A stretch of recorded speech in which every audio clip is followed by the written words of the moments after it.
Un segundito.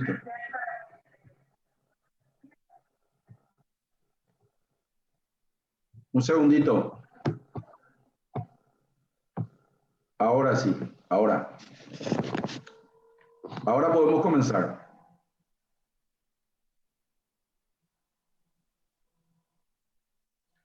Muchas gracias, muy buenas tardes a quienes son fieles a este programa que hemos dado a llamar Status Report, que comenzó en la pandemia en marzo aproximadamente del año pasado, con el objetivo de hacer análisis, digamos, semanales o 2 veces por semana sobre la situación en términos sociales, políticos, económicos, sanitarios alrededor de esta coyuntura pandémica. En el día de hoy decidimos de propósito no tener a ningún convidado, debido a que queríamos hacer un análisis mesurado sobre la situación actual del país, no precisamente desde una perspectiva con un horizonte, mejor dicho, muy cercano en términos históricos y en términos de escenarios prospectivos, sino que sobre todas las cosas con un horizonte de mediano y de largo plazo. Por eso le pedí a los compañeros que hicieran un zócalo que dijera un análisis nacional. Estamos a 33 años de la llegada de la democracia al Paraguay.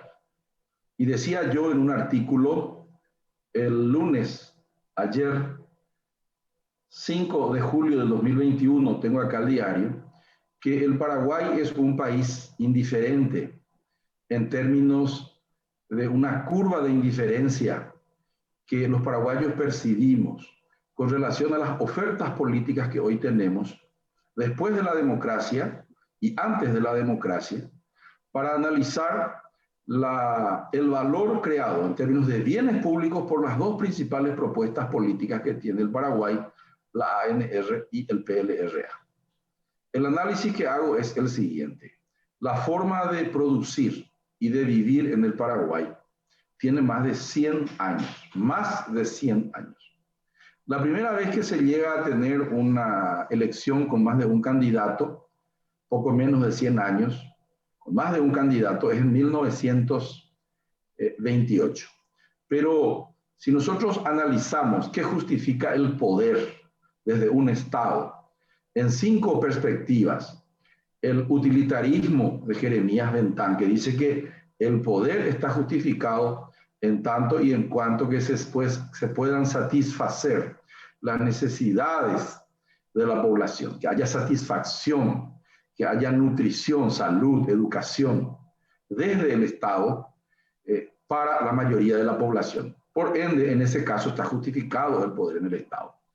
En segundo lugar está una perspectiva progresista del socialismo, tanto de Marx como de Engels, quienes dicen que el poder está justificado en tanto y en cuanto nadie explote a nadie.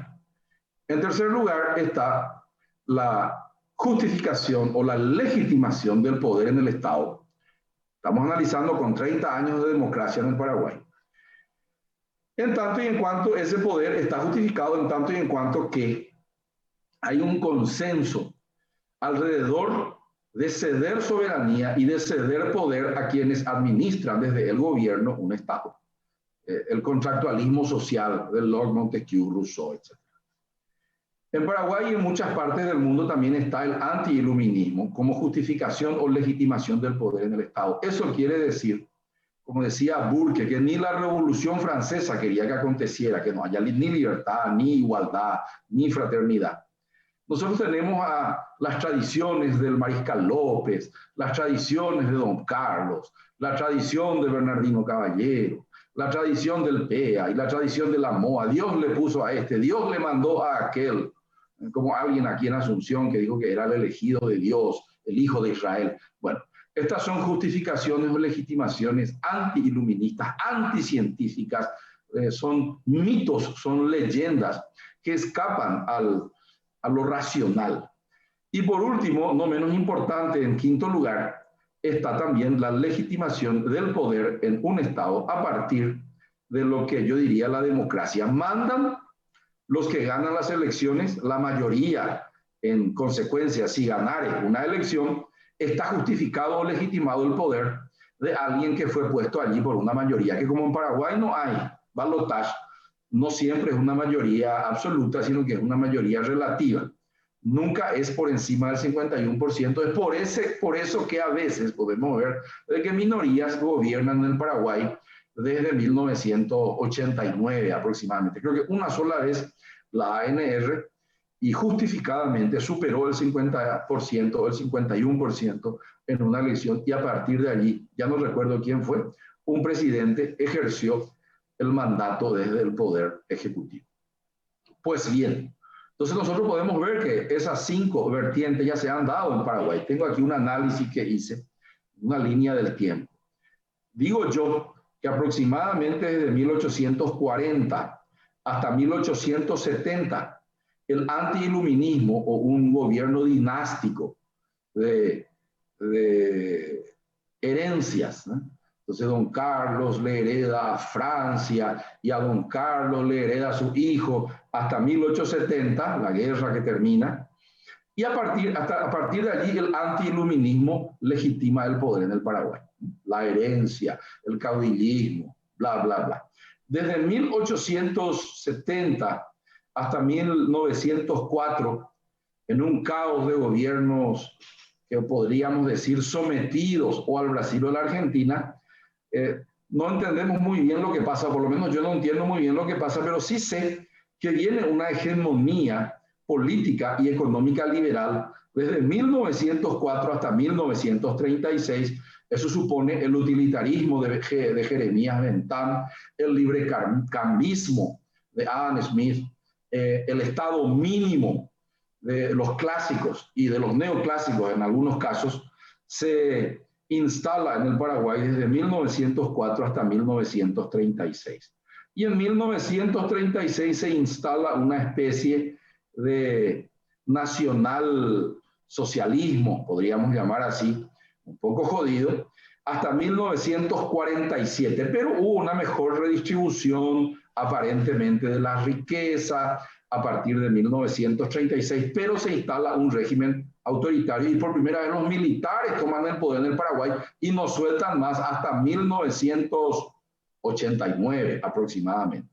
Y en 1954 todo gira en torno a la ANR. Desde 1954 todo gira una especie de nacionalismo antiiluminista, dictatorial, todo el mundo lo sabe, y desde 1989, que se inicia un periodo de transición, comienza lo que se le llama también un liberalismo o un neoliberalismo, con una ya mayor debilidad del Estado, y comienza el principio del fin de la hegemonía del Partido Colorado a partir del 2008, cuando pierde el poder para un sacerdote. Imagínense ustedes, la Iglesia Católica coloca uno de sus cuadros en el poder, fracasa ese cuadro al final de cuentas, y el Partido Colorado con un menor poder comienza a retomar de nuevo desde el 2012-2013 una apertura un poco más de juego político. Y llegamos hoy al 2021 y decía yo en mi artículo de ayer que ¿será que los paraguayos no hacen este tipo de análisis y miran 100, 200 años hacia atrás y dicen lo siguiente, como lo digo yo? En 1977 yo me voy a trabajar al centro de Asunción como ordenanza de una gran empresa importadora, yéndome al correo como ordenanza. Y me iba a mirar la Chacarita, que hoy está exactamente igual. Estamos hablando de 1970, 77, perdón. Hoy estamos 2021. Entonces, la pregunta es, ¿y la democracia? 1989, 33 años, la edad de Cristo, un tipo que cambia el mundo. Nosotros no podemos cambiar la Chacarita. Al lado del Poder Ejecutivo y al lado del Poder Legislativo no se puede urbanizar una Chacarita que es invadida por asuncenos de Caguazú, asuncenos de todo el interior de la República, en un caos, en el barro, viviendo personas sin casas, sin agua, sin saneamiento, sin electricidad decente, sin plantas de tratamiento. Ahora se está por inaugurar la primera planta después de siglos en el Paraguay, de tratamiento de agua, me refiero. Entonces, los empobrecidos invaden el bañado o los bañados del río Paraguay al lado de los palacios de los poderes del Estado, por lo menos dos. Y por otro lado, los enriquecidos, avivados, invaden también todo el bañado de Tacumbú de manera informal, de manera ilegal, con un caos generado a partir de los astilleros que están en Tacumbú, y uno de los más grandes astilleros que invadió ilegalmente, igual que los empobrecidos, el Banco de San Miguel. Tenemos un enorme astillero que pertenece a una de las mayores empresas petroleras del Paraguay de manera informal, en una reserva por ley ecológica que es el Banco de San Miguel, enfrente al Palacio de López y enfrente al Palacio Legislativo, donde están los legisladores, los parlamentarios del Paraguay. Entonces, la pregunta filosófica que yo quería hacer hoy, y acá tengo el diario de ayer, es: la gente que vive en un modelo lúdico de casas, casitas, ranchos, palacios, decía yo ayer, en tipo casita robada cuando éramos niños. La gente que vive en casas, casitas y ranchos, ¿será que no se pregunta que ellos no viven ni en campo ni en ciudad? Y ellos, ¿será que no se preguntan por qué no tengo trabajo? Hoy tenemos el 15% de la población económicamente activa, aproximadamente 572.000 personas, dice el Instituto Nacional de Estadística, ahora en pandemia, con problemas laborales. Porque la gente, ¿será que no se pregunta, después de 33 años de democracia, por qué nunca tuve un trabajo donde me pagaban el salario mínimo? El 65% de la población paraguaya no recibe salario mínimo, está en el mercado informal, laboral, y no tiene IPS. ¿Será que la gente no se pregunta por qué no tengo remedios cuando me enfermo y mis parientes se mueren en los pasillos de los hospitales sin camas libres para internarlos? ¿Será que la gente no se pregunta por qué debo viajar como un animal enjaulado en micros destartalados, con un alto riesgo ahora de contaminación pandémica? ¿Será que la gente no se pregunta por qué apenas entiendo lo que leo? ¿Por qué apenas entiendo lo que leo? Y casi nada manejo las matemáticas. ¿Por qué no tengo agua corriente, agua potable? ¿O por qué no tengo una red cloacal en la casa en la que vivo? Esas son las preguntas que ayer yo me hacía en la página 14 del diario 5 Días. En segundo lugar, los que viven en los palacios, amigos míos, muchos de ellos, que trabajan en los ministerios, en la función pública, también se preguntan, un poco preocupados, ¿será que la caja fiscal, que tiene 6 fondos, de los cuales 3 son superavitarios, cada vez menos superavitarios, y 3 son deficitarios, cada vez más deficitarios, me garantizan un futuro en el cual yo voy a tener una jubilación digna? Porque aparentemente, a juzgar por los números, por los análisis que se vienen haciendo, estas cajas o esta caja fiscal está en bancarrota. Por lo tanto, muchos de ellos, se preguntarán, digo yo, no es conveniente o sigue siendo conveniente que yo tenga sueldos sobre sueldos, gratificaciones, presentismos, ganando un buen dinero hoy en día por encima del promedio salarial del sector privado, en un 50%, un 50%. El sector público gana más que el privado en promedio. Y sin embargo, yo no tengo un futuro asegurado para una jubilación digna, así como la mayoría de los del sector privado, ya que apenas el 35% tiene salario mínimo o está por encima del salario mínimo y tiene IPS. Y el 65%, que es la mayoría, no tiene ni chicha, ni limonada, ni salario mínimo, ni IPS. Por lo tanto, no tiene duda, tiene certeza de que no tiene un futuro promisorio con una jubilación digna. Y en tercer lugar están los castillos, la gente que vive en los castillos. Después de 33 años de democracia, del fin de la dictadura militar, el advenimiento de las libertades en el Paraguay, en el vértice superior de la pirámide socioeconómica, los empresarios, los ganaderos, los comerciantes, los hombres de negocios del mundo financiero, los que tienen estancias, etcétera. ¿Será que no se preguntan para qué pago impuestos? Y aún así tenemos un alto grado de inseguridad jurídica y física en el Paraguay, para sus propiedades, para sus funcionarios, para sus hijos. ¿Será que no se preguntan cómo es que ellos pagan impuestos? Como algunos me lo reclaman en conversaciones privadas, sigilosas, en un ñembehué.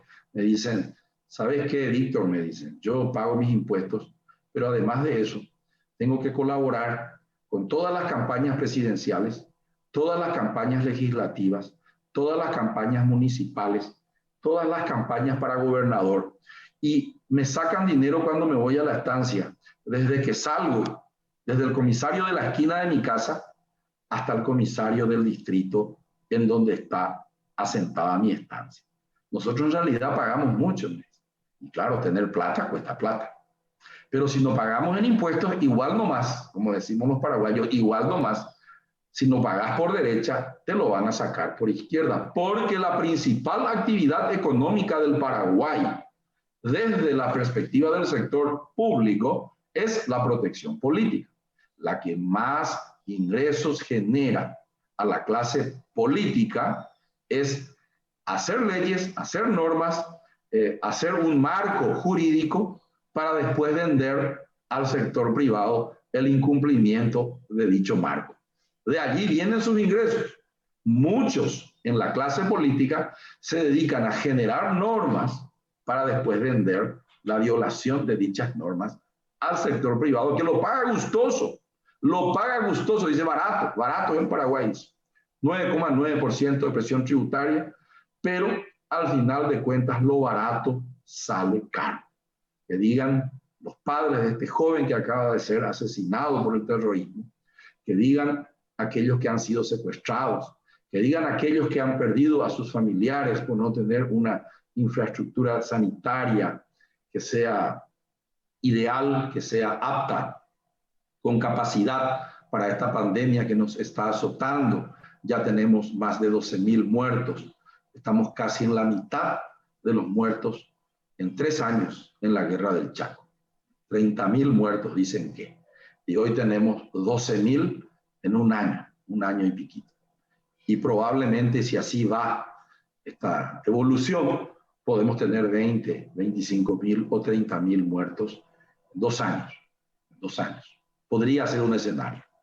Entonces, el análisis es si la gente que vive en casas, casitas, ranchos, palacios y castillos no tiene una filosofía simple que les hace o que les haga preguntar, así como hoy lo hizo Carlos Mateo Balmeñi, un amigo, en una entrevista que me la hizo en Radio Yandutí.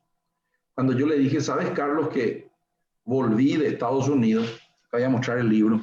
Y estaba leyendo un libro, le hice yo la entrevista a Thomas Mandel, y en este libro, este amigo nuestro, tanto de Carlos como amigo mío, escribe que el Paraguay es un país que crece a una tasa del 3,5% en su producto desde hace 15 años aproximadamente. Y que en base a ese crecimiento promedio, el escenario prospectivo para duplicar el ingreso per cápita es 20 años, dividiendo o aplicando la ley del número 70, que dice que es un axioma económico que dice que si tú divides 70 por el promedio, es un cociente que estoy buscando, por el promedio de crecimiento del producto, que es 3,5% el promedio en los últimos 15, 16 o 17 años, entonces uno puede encontrar en cuánto tiempo el per cápita puede duplicarse. Y en Paraguay el ingreso per cápita, suponiendo que está en $6.000, se podría duplicar hasta $12.000 en los próximos 20 años. Y 20 años es mucho tiempo. 20 años es la edad que hoy tiene un millennial. Con un escenario prospectivo donde tenemos un cambio climático desastroso, que ya es una realidad, que ya tiene evidencias de estar aconteciendo en este momento. Estamos viendo las muertes por las olas de calor exagerado en Canadá, en Rusia, en Alaska, en países del hemisferio occidental. Tenemos una crisis brutal también en la cuestión de la contaminación ambiental. No estamos usando todavía los vehículos eléctricos, nos movemos con hidrocarburos, tenemos una deforestación atroz en la Amazonía, aquí brasilera, bueno, no solamente brasilera, también peruana, etcétera, ecuatoriana. Y tenemos nosotros probablemente un escenario en los próximos 20 años con muchas muertes, no solamente pandémicas, sino que también muertes debidas al cambio climático. Nosotros tenemos que entender por qué el hombre está buscando llegar a Marte, ya han llegado a Marte y están explorando la posibilidad. Tanto Jeff Bezos como Elon Musk son los hombres más ricos del mundo, me dicen mis hijos. ¿Y por qué será que están volando a Marte? Dice. ¿Por qué será que se están yendo a Marte? No comen vidrio esos tipos. Por algo será que se están yendo a Marte. Nosotros tenemos que ir aprendiendo a leer, lectura comprensiva. ¿Cuáles son las señales de estos tiempos? ¿Y por qué razón en los Estados Unidos, el señor Biden, ahora con esta señora Ocasio y con Bernie Sanders, estaban impulsando ya, inclusive antes de las elecciones, y ahora su plan de infraestructura nuevito, que como pan caliente acaba de lanzar, con el acuerdo y la alianza de los dos partidos norteamericanos, el demócrata y el republicano, un plan de infraestructura en el cual ellos plantean el New Deal, el Green New Deal, que es una nueva forma de movilidad humana, de transporte, etcétera, etcétera, que supone un cambio rupturista en la movilidad de cargas y en la movilidad de personas, en el transporte, etcétera, etcétera. Y bueno, ¿y qué hacemos? Porque estamos cansados de los diagnósticos, me dicen algunos. Y bueno, en primer lugar, yo creo que hoy me decía Carlos Mateo, Víctor, con todo lo que me cuentas, yo me vuelvo kafkiano, dice acá noté, y Carlos Mateo Valmey dice, habrá esperanza, pero no para nosotros,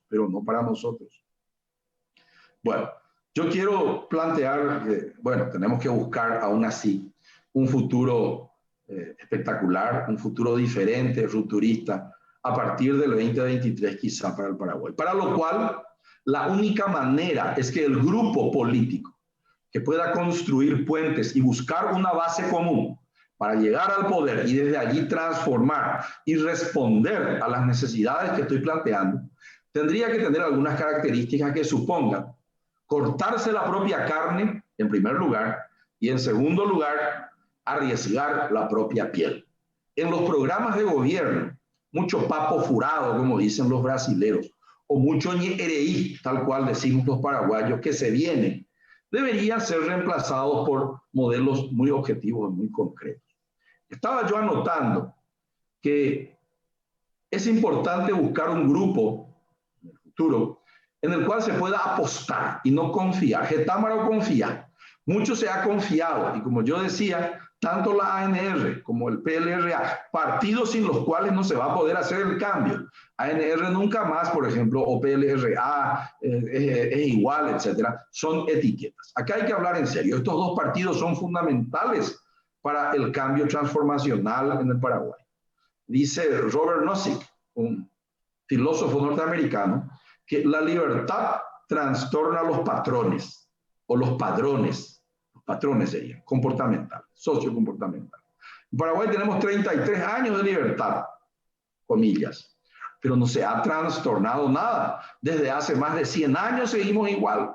¿Y será que la gente no se pregunta, ¿estamos de acuerdo todos en continuar igual, en seguir igual? Entonces, en primer lugar, yo planteo que apostar en gente que pueda ser ella misma, que pueda encarnar el programa de gobierno. Eso supone, por ejemplo, en primer lugar, que los que se presenten no pueden plantear o deben prometer que sus hijos y su parentela, toda, va a utilizar servicios de salud pública y va a utilizar servicios educativos, escuelas y colegios únicamente públicos. Debido a que cada uno pues tiene que probar su propia medicina. Si no existen candidatos para 2023 que no estén dispuestos a probar su propia medicina, eso es un fraude electoral. Como hoy vemos que los presidentes se van a tratar de sus temas oncológicos en otros países o única y exclusivamente en servicios privados de salud. El servicio público debe ser excelente, apetecible, asequible.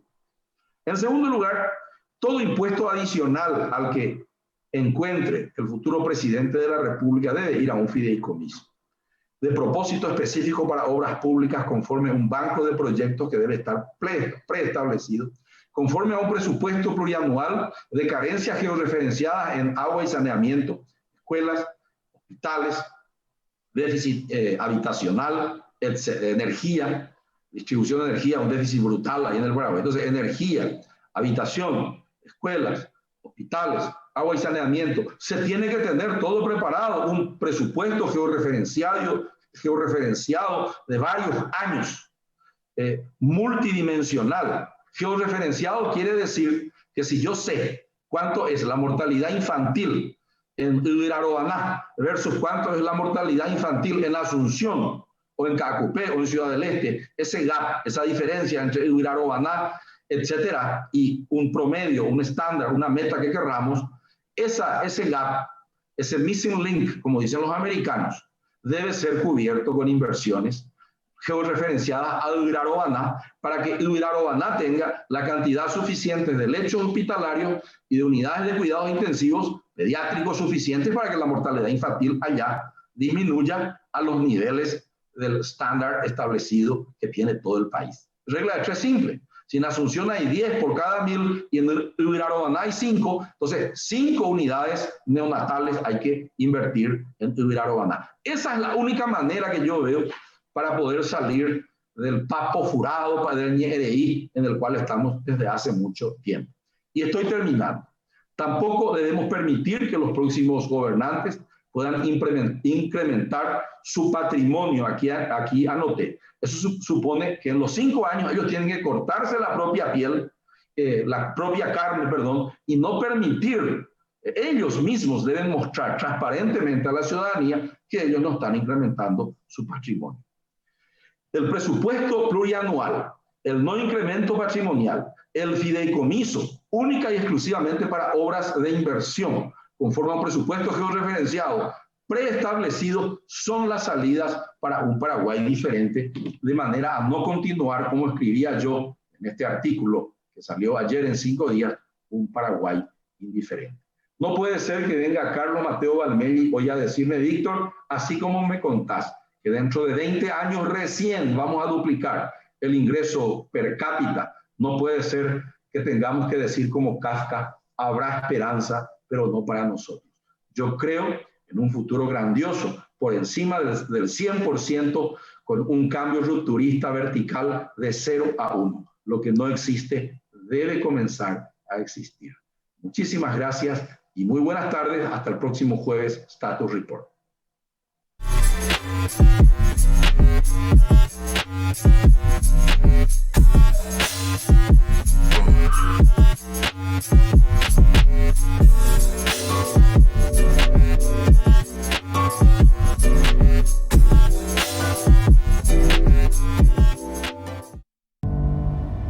Siempre vestí héroes.